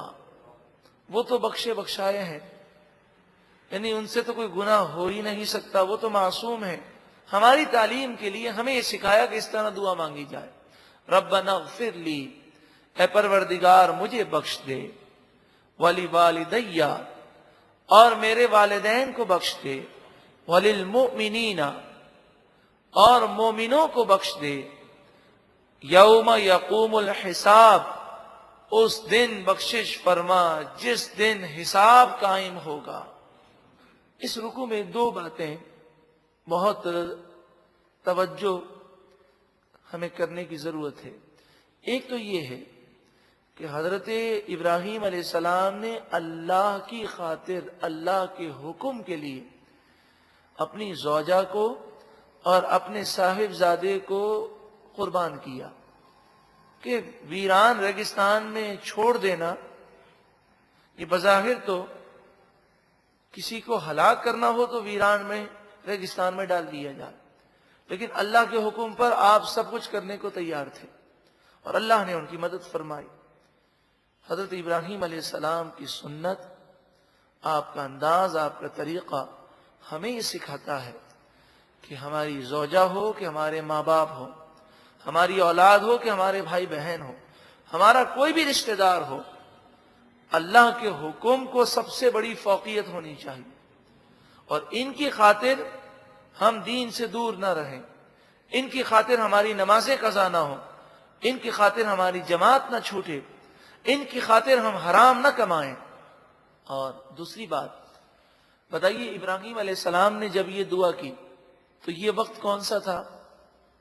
جب ابراہیم علیہ السلام کی یہاں حضرت اسماعیل علیہ السلام کی ولادت ہو چکی تھی، آپ کی عمر 100 سال سے اوپر تھی، اور قرآن مجید فرقان حمید یہ بیان کر چکا کہ مشرک کے لیے مغفرت کی دعا کرنا یہ بھی کفر ہے۔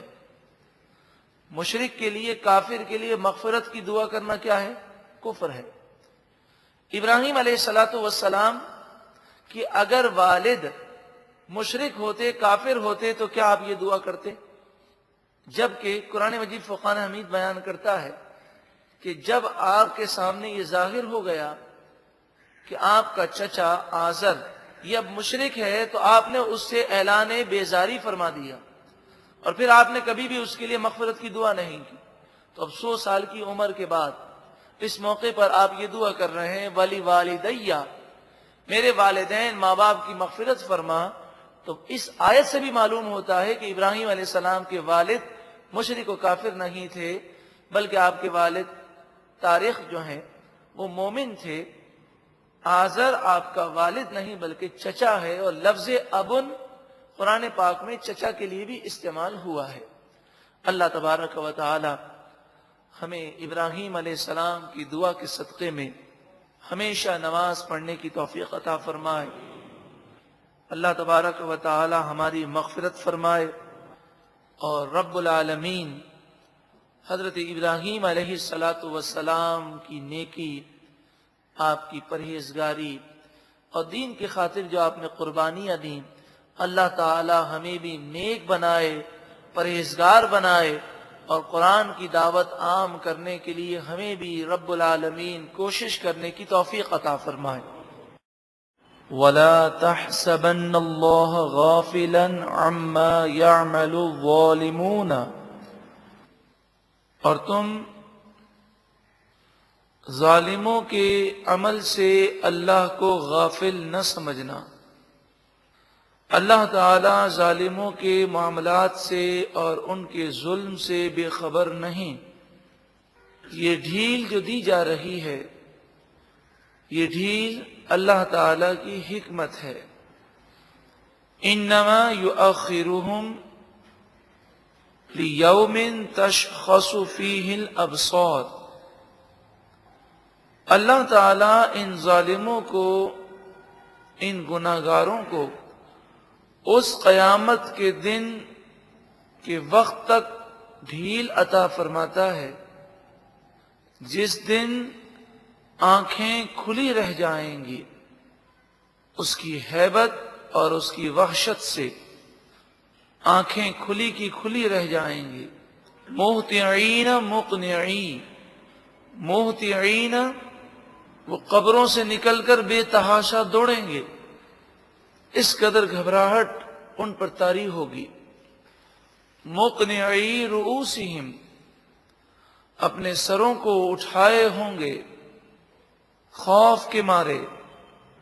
لا یرتد الیہم طرفہم، ان کی پلک ان کی طرف نہیں لوٹ سکے گی، یعنی وہ اپنی پلک بھی جھپکا نہیں سکیں گے، اس قدر خوف اور دہشت کا عالم ہوگا۔ تو کافروں کو، مشرکوں کو، گناہ گاروں کو، ظالموں کو دنیا کے اندر بسا اوقات ڈھیل دی جاتی ہے، وہ دنیا کی زندگی گزار لیتے ہیں، پھر موت کی تکالیف، قبر کا عذاب اور میدان محشر کی شرمندگی ان کا مقدر ہے۔ وَأَفْئِدَتُهُمْ هَوَاءٌ، اور ان کے دل گلے میں آ جائیں گے، یعنی اس قدر خوف کا عالم ہوگا کہ ہمارے یہاں تو محاورتاً کہتے ہیں کہ میرا دل اچھل رہا ہے، لیکن وہاں حقیقتاً دل اچھل رہے ہوں گے، انہیں قرار نہیں ہوگا اور گلے میں آ کر پھنس جائیں گے۔ وَأَنذِرِ النَّاسَ، اور اے محبوب آپ لوگوں کو ڈرائیے، یوم یأتیہم العذاب، اس دن سے جس دن عذاب آئے گا، فَيَقُولُ الَّذِينَ ظَلَمُوا، پھر ظالم کہیں گے، گناہگار کہیں گے، کافر مشرک کہیں گے، ہر وہ شخص جو عذاب کو دیکھے گا اور گناہگار ہوگا وہ یہ کہے گا، ربنا، اے ہمارے رب، اخرنا الی اجل قریب، تو ہمیں تھوڑی مہلت دے دے، دوبارہ دنیا میں بھیج دے اور تھوڑی مہلت دے دے، نجب دعوتک، ہم تیری دعوت کا جواب دیں گے، یعنی تیرے ہم فرما بردار بن جائیں گے۔ وَنَتَّبِعِ الرُّسُلَ، اور ہم رسولوں کی پیروی کریں گے، اور تھوڑی دیر کے لیے دنیا میں واپس بھیج دے، لیکن پھر انہیں دنیا میں واپس نہیں بھیجا جائے گا، بلکہ ارشاد فرمایا اولم تکونوا اقسمتم من قبل ما لکم من زوال، کیا تم اس سے پہلے یہ قسم نہ کھاتے تھے کہ تمہیں زوال نہیں آئے گا، تمہیں دنیا سے ہٹنا نہیں ہے، تمہاری توجہ آخرت کی طرف ذرہ برابر بھی نہ تھی۔ آج الحمدللہ ہم مسلمان ہیں، مگر ہمارے اعمال اور ہماری سوچ اب اسلامی باقی نہ رہی۔ ہم اس طرح دنیا کی زندگی میں کام کرتے ہیں جیسے ہمیشہ یہیں رہنا ہو، اور آخرت کی طرف ہماری توجہ اس طرح نہیں جیسے گویا کہ آخرت پر ہمارا یقین ہی نہ ہو۔ حالانکہ آخرت کو ہم مانتے ہیں، ہم یہ جانتے ہیں کہ دنیا عارضی ہے، سب کو یہیں رہ جائے گا، بلکہ یہ باتیں ہم بہت اچھی طرح دوسرے کے سامنے بیان بھی کر سکتے ہیں۔ کسی کا انتقال ہو جائے اور گھر کے باہر جب دریاں بچھی ہوتی ہیں اور لوگ بیٹھے اپنے وقت کو گزار رہے ہوتے ہیں، اندر میت کو غسل دیا جا رہا ہے اور باہر بیٹھ کر لوگ باتیں کر رہے ہیں، تو آپ ان کی باتیں سنیں، ہمیں یہ محسوس ہوتا ہے کہ یہ کوئی بایزید بستامی بول رہے ہیں کہ امام غزالی بول رہے ہیں۔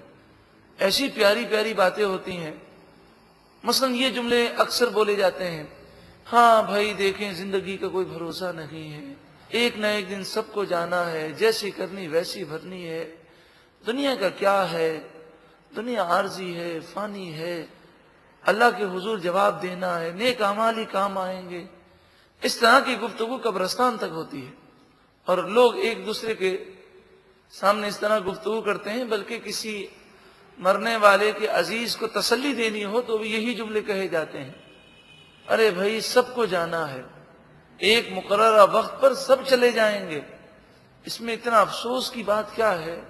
تم اس کے لیے مغفرت کی دعا کرو، اس کی اگلی منزل کی فکر کرو۔ اس طرح کے ہم جملے سنتے بھی ہیں، کہتے بھی ہیں، مگر ہائے افسوس ہم عمل نہیں کرتے۔ ہم انتظار کر رہے ہیں ملک الموت علیہ السلام کا، ہم یہی سوچتے ہیں یہ کام ہو جائے، کل سے نماز شروع کروں گا، جمعے سے نماز شروع کر دوں گا، نیک بن جاؤں گا، آہستہ آہستہ نیک بن رہا ہوں۔ اب نہ جانے آہستہ آہستہ نیک بنتے بنتے شاید موت ہی نہ آ جائے، تو ہم انتظار کس چیز کا کر رہے ہیں؟ مسلمان اور آخرت کو فراموش کر کے صرف دنیا کی ہوس، یہ ایک مسلمان کو زیب نہیں دیتا۔ یہ تو کافروں کے عقائد تھے کہ وہ آخرت کو نہیں مانتے تھے، اس لیے آج بھی کافر دنیا کے پیچھے بھاگتے ہیں۔ مومن تو اگر دنیا کو حاصل کرتا ہے تو اس کا مقصد بھی دین ہوتا ہے، وہ روزی کماتا ہے اس لیے کہ کسب حلال کمانا عبادت ہے، وہ اپنے بال بچوں اور اپنے ماں باپ اور اپنے رشتہ داروں کی خدمت کر کے ثواب حاصل کرنا چاہتا ہے، وہ دین کی خدمت کرنا چاہتا ہے، وہ لوگوں کے سامنے ہاتھ نہ پھیلائے، اس لیے وہ رزق حلال کے لیے جد و جہد کرتا ہے۔ اللہ تعالی ہم سب کو ایسا بنا دے کہ ہم دنیاوی کوئی کام کریں اس میں بھی نیت اسلام کی ہو، دین کی ہو۔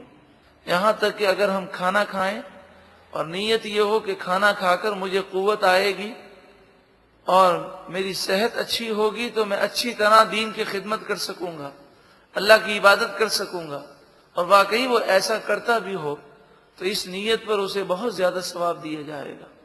ایک بزرگ علیہ رحمہ فرماتے ہیں وَمَا خَلَقْتُ الْجِنَّ وَالْإِنسَ إِلَّا لِيَعْبُدُونَ، اللہ تعالیٰ ارشاد فرماتا ہے میں نے انسان اور جن کو صرف اور صرف اپنی عبادت کے لیے پیدا کیا۔ تو وہ بزرگ فرماتے ہیں کہ جب اللہ تعالیٰ فرماتا ہے کہ میں نے صرف اپنی عبادت ہی کے لیے پیدا کیا، الذی خلق الموت والحیات لیبلوکم ایکم احسن عملا، سورہ ملک میں فرمایا وہ ذات جس نے زندگی اور موت کو پیدا کیا تاکہ وہ تمہاری آزمائش کرے کہ کون تم میں سے اچھے اعمال کرتا ہے، تو یہ زندگی اللہ کی عبادت کے لیے ہے۔ تو فرماتے ہیں الحمدللہ میں پورا دن اور پوری رات اللہ کی عبادت کرتا ہوں۔ تو کسی نے کہا حضرت آپ کا مقام و مرتبہ تو بہت بلند و بالا ہے، مگر ہماری ناقص عقلوں میں یہ بات نہیں آتی کہ آپ پورا دن اور پوری رات اللہ کی عبادت کیسے کرتے ہیں۔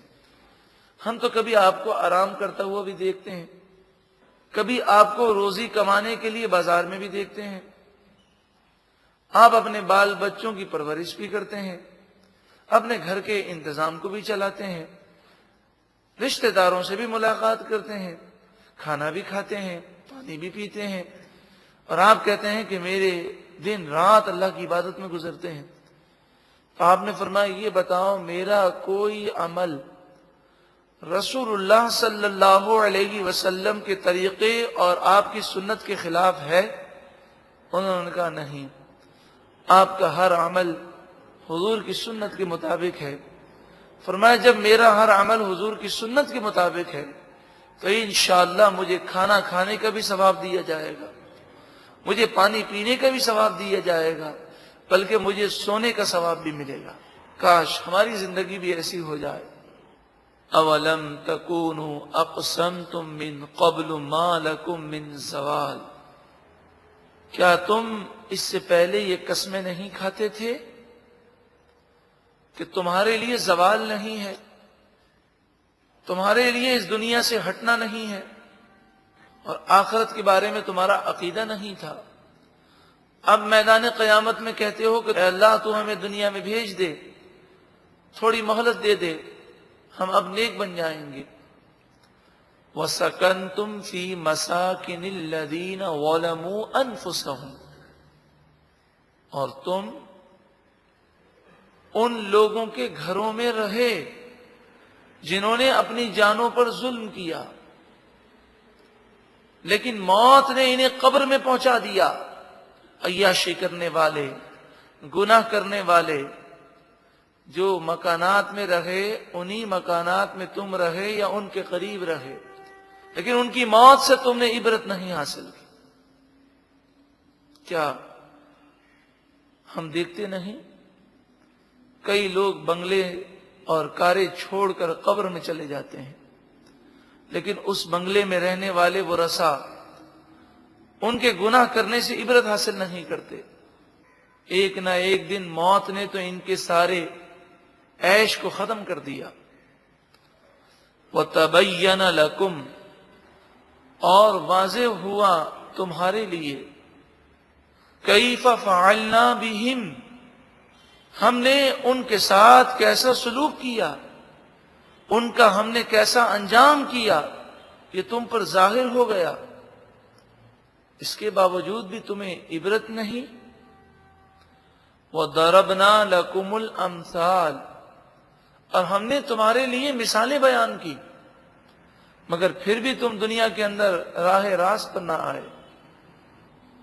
یقیناً انسان اپنی صحت پر جب غرور کرتا ہے،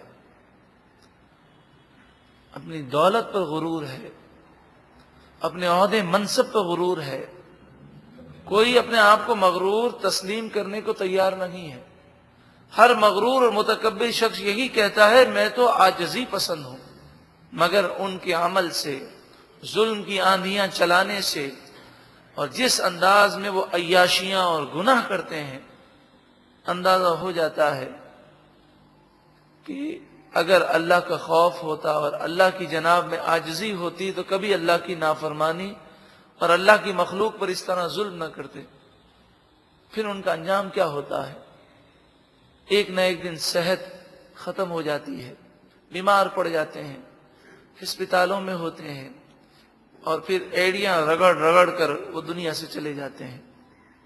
بڑے بڑے ڈاکٹر، مالدار، سرمایہ دار، عہدیدار، اور خود ان کا مال انہیں موت سے نہیں بچا سکتا۔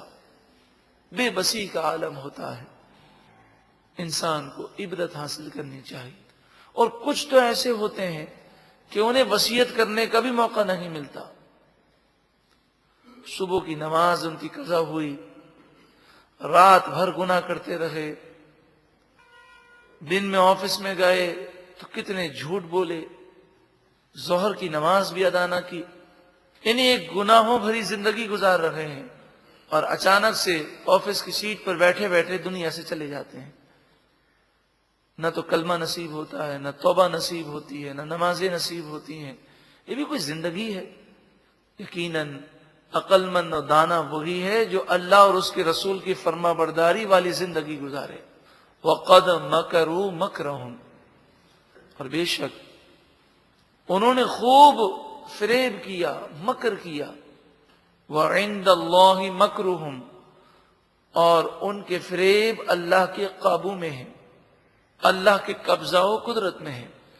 وَإِنْ كَانَ مَكْرُهُمْ لِتَزُولَ مِنْهُ الْجِبَالِ، اور ان کے مکر و فریب کچھ ایسے نہ تھے، لِتَزُولَ مِنْهُ الْجِبَالِ، جس سے یہ پہاڑ ٹل جائیں، ہل جائیں۔ مراد یہ ہے کہ کافر، ظالم، گناہ گاروں کے مکر و فریب اور ظلم اور ستم، اس کی کوئی حیثیت نہیں ہے۔ اللہ تبارک و تعالی کی وہ پکڑ سے بچ نہیں سکتے، اور جب وہ غضب فرمائے گا تو انہیں احساس ہوگا کہ ساری قوتیں، ساری طاقتیں تو صرف اللہ کے پاس ہیں۔ فَلَا تَحْسَبَنَّ اللَّهَ مُخْلِفَ وَعْدِهِ رُسُلَهُ، اللہ تعالیٰ نے اپنے رسولوں سے جو وعدہ فرمایا، یہ خیال مت کرنا کہ اللہ اس وعدے کے خلاف کرے گا۔ اللہ وعدہ ضرور پورا فرمائے گا اور کافروں کی پکڑ فرمائے گا، ظالموں کی پکڑ فرمائے گا۔ ہاں، یہ ڈھیل ایک حکمت کے تحت ہے۔ ان اللہ عزیز ذو انتقام، بے شک اللہ ہی غالب ہے، انتقام لینے والا ہے۔ مظلوم دنیا کے اندر شاید ظالم سے انتقام نہ لے سکے، لیکن جب کوئی مظلوم انتقام نہ لے سکے اور اپنا معاملہ اللہ کے سپرد کر دے اور کہے افوض امری الی اللہ، میں اپنے معاملات اللہ کے سپرد کرتا ہوں، اور پھر جب رب العالمین اس ظالم کی گرفت فرماتا ہے، دنیا کی کوئی طاقت اللہ کے عذاب سے اسے نہیں بچا سکتی۔ ویسے یہ جو وظیفہ ہے افوض امری الی اللہ، عربی میں آتا ہو تو سبحان اللہ، ورنہ اردو میں کہہ دے کہ میں اپنے تمام معاملات اللہ کے سپرد کرتا ہوں۔ اور جب بندہ اللہ پر بھروسہ کر کے اپنے معاملات اللہ کے سپرد کر دیتا ہے تو اللہ تعالیٰ اس کی غیب سے مدد فرماتا ہے۔ یوم تبدل الارض غیر الارض، جس دن کل بروز قیامت زمین کو دوسری زمین سے تبدیل کیا جائے گا، والسماوات، اور آسمان بھی تبدیل کیے جائیں گے۔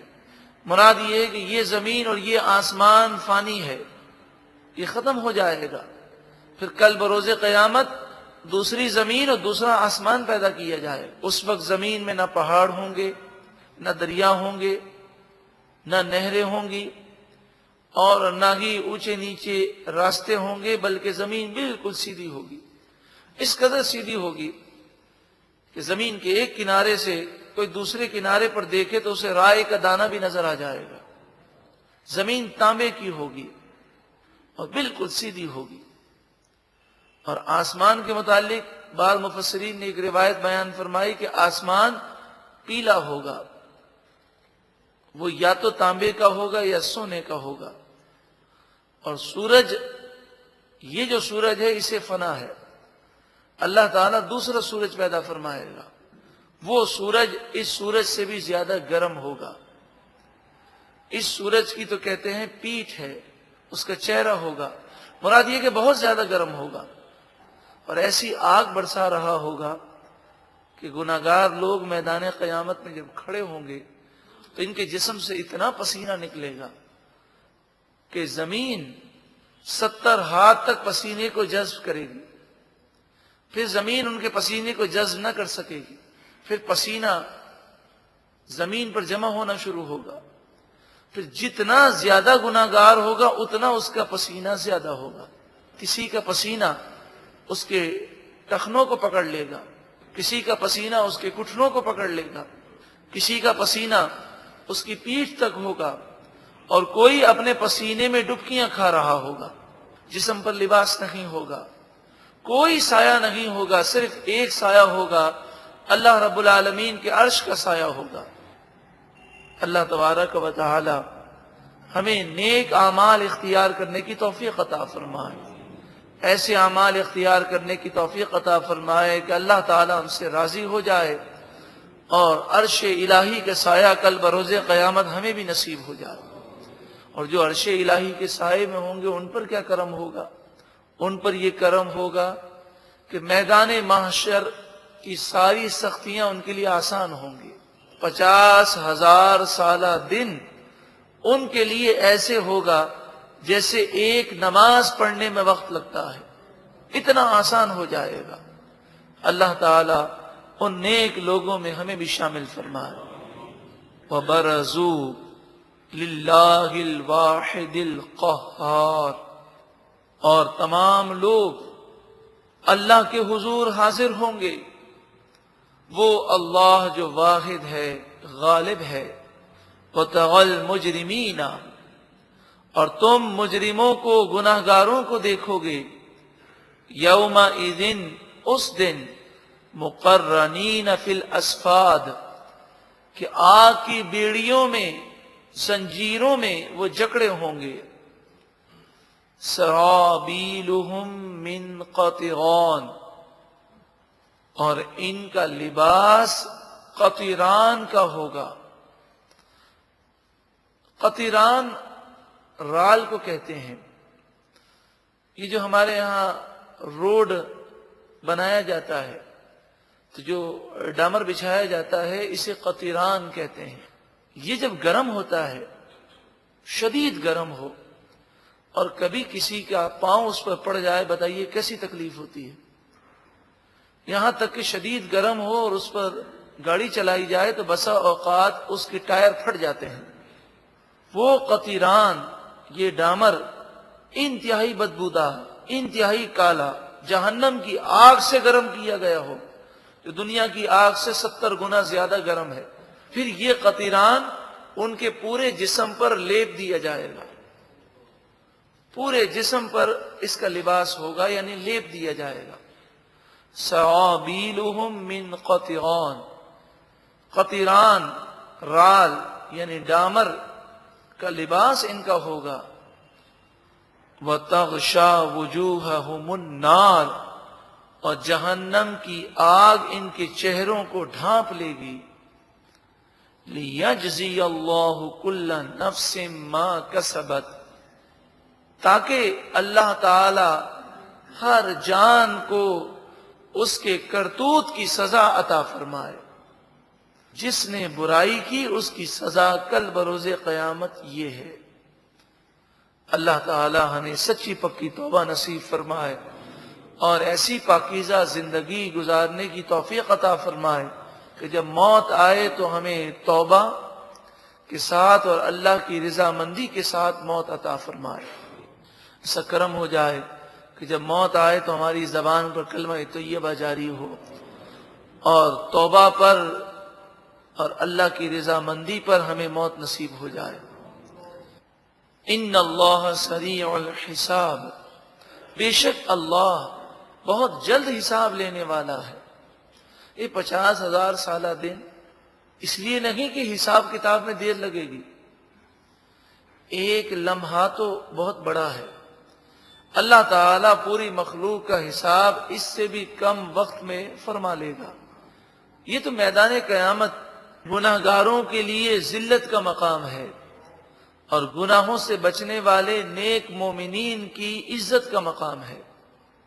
ھذا بلاغ للناس، یہ لوگوں کے لیے پہنچانا ہے، نصیحتیں ہیں جو پہنچائی جائیں۔ وَلِيُنذَرُوا بِهِ، تاکہ لوگ اس کے ذریعے ڈرائے جائیں۔ یہ آیتیں اس لیے ہیں کہ لوگ ڈر جائیں، انہیں ڈرایا جائے۔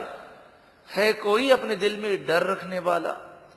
ہے کوئی ان قرآن کی آیتوں کو سننے کے بعد سچی پکی توبہ کرنے والا؟ وَلِيَعْلَمُوا، اور اس لیے تاکہ وہ جانیں، انما هو الہ واحد، وہی ایک معبود ہے، اس کے سوا کوئی معبود نہیں۔ وَلِيَذَّكَّرَ أُولُو الْأَلْبَابِ، اور اس لیے تاکہ عقل مند نصیحت حاصل کریں۔ یقیناً عقل مند ان باتوں کو سن کر نصیحت حاصل کرے گا۔ ہے کوئی عقل مند جو ان باتوں کو سن کر سچی پکی توبہ کر کے دنیا کو ٹھکرا دے، گناہوں کو ٹھکرا دے، اللہ کی نافرمانی اور اللہ کی ناراضگی والے کام ٹھکرا دے، بس ایک ہی فکر ہو کہ میرا رب راضی ہو جائے۔ اللہ تعالی سورہ ابراہیم کی ساری برکتیں ہم سب کو نصیب فرمائے۔